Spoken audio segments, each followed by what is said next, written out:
I will go over how to embed your contact and copyright information into your images and photos. As you can see, that this is what I'm doing in the video right now with some product photos of some designs I've created and uploaded to sell on my site. Now, photographers have been doing this for years. While I thought, with so many issues in the crafting world about copyright, you want to do everything you can to protect your artwork.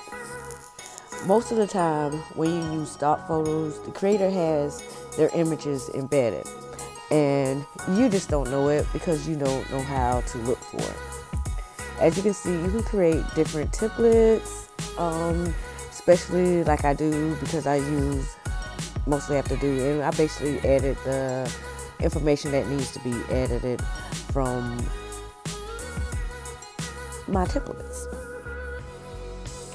And you always want to make sure that when you export your file, don't use save as. You want to export it so that all the information will save.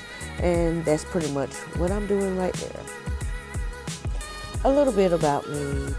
I am a fine art and digital artist, so I have always been using Adobe Photoshop since way back when it was CS2.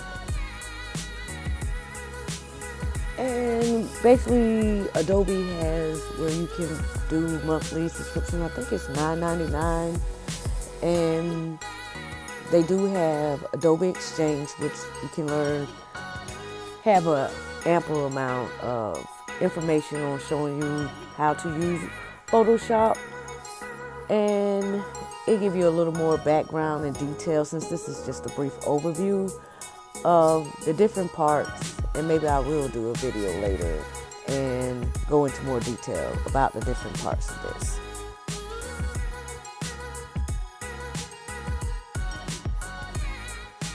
So let's get started.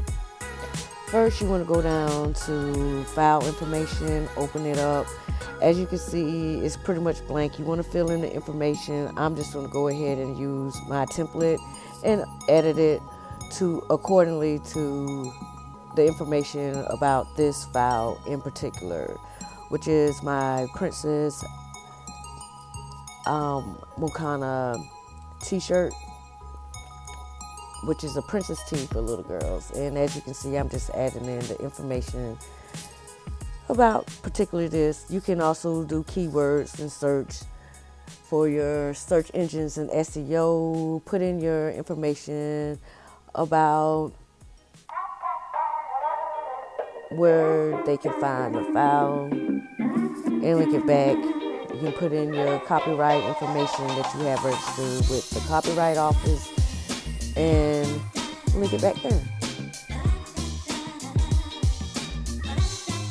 Now, after I have did this, I'm going to go ahead and export it.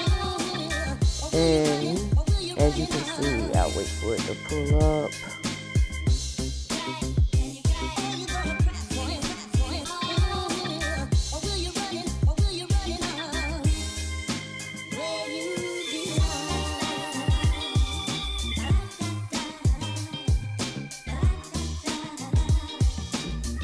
So I'm going to just go ahead and save my file as usual.